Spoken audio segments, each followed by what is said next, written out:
శ్రీమంత్రాక్షర భౌతిక రూపం, చేతులెత్తి మొక్కాలనిపించే స్త్రీ రూపం.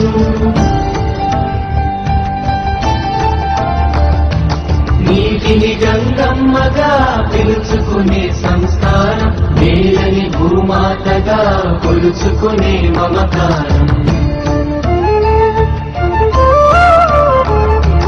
పావును నాగమ్మ అని చేసే నమస్కారం, ఆవును గోమాతగా పూజించే ఆచారం.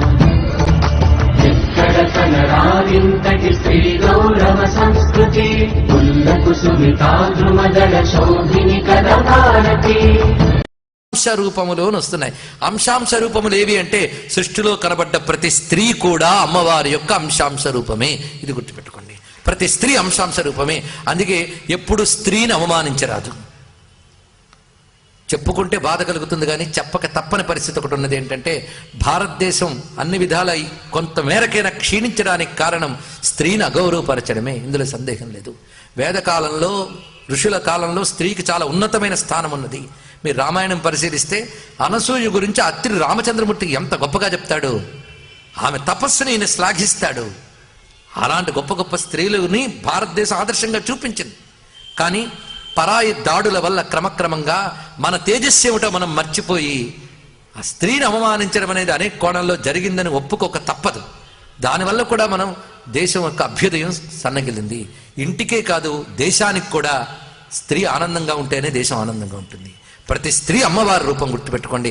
కలకంటి కంట కన్నీరులికిన సిరి ఇంట నుండ నొల్లదు అని సుమతీకారుడు చెప్పాడని అందరూ చెప్తూ ఉంటారు. ఇంటే కాదు, కలకంటి కన్నీరులికితే దేశమే క్షేమంగా ఉంటుంది. ఇక్కడ దేశ క్షేమం కోసం స్త్రీ చాలా ముఖ్యం. అయితే స్త్రీ పురుషులు అనేటటువంటిది ఉపాధిగతమైన మర్యాదలతో మనం మాట్లాడుతున్నాం. జీవుడు స్త్రీ కాదు, పురుషుడు కాదు. ఇప్పుడు స్త్రీ అయిన జీవుడు తర్వాత జన్మలో పురుషుడు కావచ్చు, ఒకప్పుడు పురుషుడైన జీవుడు ఇప్పుడు స్త్రీ కావచ్చు. కనుక జీవుడికి స్త్రీ కాదు, పురుషుడు కాదు.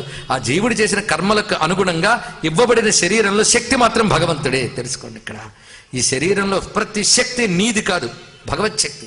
అది నువ్వు చేసిన దానికి గాను భగవంతుడు సద్వినియోగం చేసుకోమని నీకు ఇచ్చాడు ఈ శరీరాన్ని. అయితే స్త్రీ శరీరంలో ప్రతి అంశము అమ్మవారిచ్చారు. ఇది తెలుసుకోవాల్సిన గొప్ప అంశం ఇది. అందుకే సృష్ట్యారంభంలో బ్రహ్మదేవుడి సృష్టిని ఎలా కొనసాగించాలి అని ఆలోచిస్తూ ఉంటే పరమేశ్వరుడు అర్ధనారీశ్వర రూపంతో కనబడ్డట. కనబడి స్త్రీ పురుష రూపంతో ఈ విశ్వం వ్యాప్తి చెందాలి అన్నాడు. అయితే పురుష సృష్టి అంటే నేను నీ వల్ల వచ్చిన పురుషుణ్ణి పురుష సృష్టి చేయగలను, కానీ స్త్రీ సృష్టి నేను చెయ్యగలనా అన్నాడు. నీ వల్ల కాదురా, అది ఈవిడి చూసుకుంటుంది అన్నట్టు పరమేశ్వరుడు. అప్పుడు ఆయన వామభాగమైన అమ్మవారే స్త్రీ శరీరాన్ని ఉత్పన్నం చేశారు. కనుక స్త్రీ శరీరంలో ప్రతి అణువునా ఉన్న శక్తి అమ్మవారు. ఇది తెలుసుకోవాల్సింది. అందుకే ధర్మశాస్త్రాలు ఏం చెప్తున్నాయంటే పురుషుడికి సంస్కారాలు జరిగితే గానీ వాడి శరీరం శుద్ధం కాదట. స్త్రీ శరీరం జన్మతః శుద్ధము, స్త్రీ శరీరం ఆపాదమస్తకం మంగళము. అందుకే స్త్రీ శరీరాన్ని చూస్తే ధన్యులవుతారని చెప్పారు. ఆ కారణం చేతనే మన అమ్మవారి పూజల్లో 2వ మాసం నుంచే మనం కౌమారి పూజ, బాలా పూజ దగ్గర నుంచి జాగ్రత్తగా వృద్ధాప్యం వరకు పూజ చేస్తాం.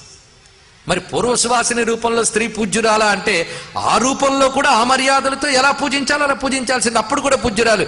ఏ దశలో కూడా స్త్రీని అవమానించరాదు. అందుకే శాక్తేయ శాస్త్రంలో ఎంట్రీ చేసే వాళ్ళందరూ కొన్ని నియమాలు చెప్తారండి. అమ్మవారిని పూజించే వాళ్ళకు కొన్ని నియమాలు ఉన్నాయి, ఇది గుర్తుపెట్టుకోండి. అందులో గొప్ప నియమం ఏంటంటే స్త్రీని ఎప్పుడు తక్కువ దృష్టితో చూడరాదు, కాముక దృష్టితో చూడరాదు. అయితే జీవుడికి ముందు శరీరంతో అంటిపెట్టుకున్నాడు పశు స్వభావాలు కొన్ని వస్తుంటాయి. ఈ పశు స్వభావాల్లో ఒక్కొక్కప్పుడు సహజ కామాలు వచ్చేస్తుంటాయి. ఆ కలిగినప్పుడు విచారణతో వెనక్కి తెచ్చుకోవాలి. మొదట్లో విచారణతో వెనక్కి తెచ్చుకోవాలి, తర్వాత సహజంగా మనం అంతర్ముఖం కాగలం. ఆ విచారణతో కామాది వికారాలు కలిగినప్పుడు మనం వెనక్కి తెచ్చుకోండి. ఎలాగో అంటే ఆ స్త్రీ పాదాలను చూడమన్నాడు, చూసి అమ్మవారిని తలంచుకోమన్నాడు. అలాగ మనం సాధన చేసుకోవాలి. ఇలాంటి సాధనలు బాల్యం నుంచి మనం నేర్పగలిగితే ఎంత గొప్ప వ్యక్తిత్వాన్ని తయారు చేయవచ్చో ఆలోచించుకోండి. అందుకే పురాణాలు ఇవన్నీ ఏదో వృద్ధులు కాలక్షేపాలు అనుకోవద్దు. వ్యక్తిత్వ నిర్మాణంలో పర్సనాలిటీ డెవలప్మెంట్కి పనికొచ్చేవి భారతీయుల పురాణాలు. ఈ కోణంలో ఆలోచించండి మీరు. రామాయణం కానీ భారతం కానీ ఏ పురాణం కానీ. నేను మధ్య మధ్యలో అమ్మవారి కథ చెప్తూ భగవద్గీత రామాయణం ఎందుకు ఉటంకిస్తున్నానంటే ఋషులు ఎక్కడ చెప్పినా ఏది చెప్పినా ఒకే మాట చెప్తారు. ఆ మాటనే మనం చెప్పుకుంటున్నాం ఇక్కడ. భారతీయుల ఋషుల సిద్ధాంతం ఒక్కటే, దాన్ని మనం వ్యక్తిత్వ వికాసం కోసం ఇక్కడ తీసుకోగలగాలి. అందుకే స్త్రీ ఎవరంటే అమ్మవారి అంశాంశ రూపములట. అందుకే ఆ తల్లి జగన్మాత ఈ ప్రపంచాన్నంతటినీ తనలో భరించి వ్యక్తం చేసినట్లుగా ఆ ప్రకృతి రూపిణైన తల్లి అంశాంశ రూపములు స్త్రీలలో ఉన్నది.